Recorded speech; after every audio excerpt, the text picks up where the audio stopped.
Nos encontramos en Moncada, en la Plaza Josefina Caballero, que fue una concejala socialista, donde han instalado el monolito, un monolito en recuerdo a los represaliados de Moncada, una lucha que el Grupo de Memoria Histórica lleva muchos años.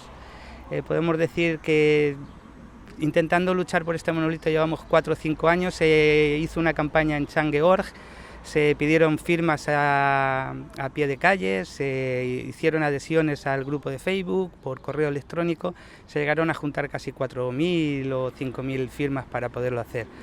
La idea era que fuese un monolito donde también estuviese representada la mujer de todo el represaliado, es decir, porque nosotros pensamos que los represaliados padecieron lo suyo, pero en su muerte acabó su pena. Luego la pena más grande fue la de la mujer tuvo que soportar la educación, el dar de comer, el mantener las familias, ¿no? El monolito, para anticiparos cosas, no pone nada de eso. Bueno, en Memoria Histórica en Moncada nunca se ha hecho nada, o sea, ni se ha destinado un duro a la memoria histórica. Y entonces, cuando se empezó a hacer ruido, la concejala nos llamó para decirnos que si la decisión nuestra era hacerse una asociación formalizada, que recibiríamos un local y recibiríamos una subvención. A raíz de eso, la concejala dijo que íbamos a estar mucho tiempo y muchas veces en contacto para hacer muchas cosas, para hacer una semana de la memoria, musealizar las trincheras de Mas Blau, hacer obras de teatro, traer escritores, hacer tal. Y una de ellas era el monolito, que era nuestra lucha porque más que nada porque es lo que más estaba fastidiando al fascismo del pueblo. O sea, el monolito era lo que más iba a fastidiar. Una obra de teatro la ves y se olvida. Ya nadie se acuerda de la obra de teatro que ha visto ayer. El monolito iba a estar y queríamos que estuviese en el centro del pueblo, donde cada vez que la gente pasase se tropezase contra él. Lo han puesto, no es una zona de las afueras, pero tampoco es una zona por la que más gente pasa, ¿vale?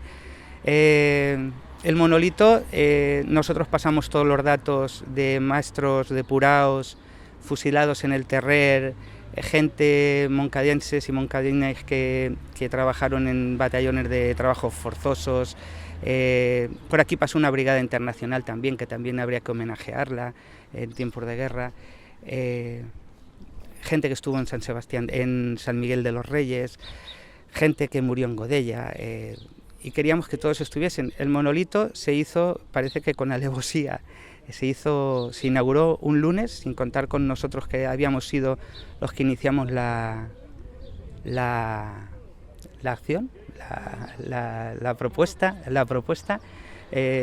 Nos enteramos el día de antes que iban a inaugurarlo un lunes a las 12 de la mañana, porque había prisas, supongo que porque la persona que lo que tenía que inaugurar era la misma que tenía que firmar por la tarde en el Senado, porque iba a sustituir a un senador que había dimitido del Partido Socialista. Entonces se hizo a las 12, un lunes, sin invitar a las familiares de las represaliadas y los represaliados, e independientemente de eso, el monolito está lleno de errores. O sea, si solamente han puesto a los fusiladores del Terrer, ya hay errores en los fusiladores del Terrer. Se ha obviado muchas cosas. No fue solamente por los luchadores de la libertad y la democracia, fue por los luchadores de la libertad, la democracia y la república también. Y el monolito está incompleto. Para nosotros no es que lo boicoteamos, aprovecho para decirlo si alguien me oye, porque se nos ha acusado muchas veces de no haber venido a la inauguración y no estar haciendo el uso del monolito que deberíamos de hacer para venir aquí a hacer nuestras reuniones y venir aquí a hacer nuestras cosas. El monolito para nosotros está incompleto, es una falta de vergüenza, diríamos. ¿Cómo podríamos decir? Una falta de... O sea, el monolito no es digno para todo eso que se padeció. El monolito no es lo suficiente, ya no digo grande, grande de espíritu, como para representar todo lo que está puesto con pegatinas. Vosotros lo habéis podido observar. Está hecho a mal gusto, está puesto en un sitio donde la gente no tropieza, que parece que esté apartado por si un caso molesta. Y estamos en la de siempre, molesta la memoria. Entonces, molesta en un pueblo donde gobierna el PSOE como este. Imagino que molesta igual en un gobierno donde mandamos, y al final la perjudicada siempre va a ser la memoria. No tenemos otra.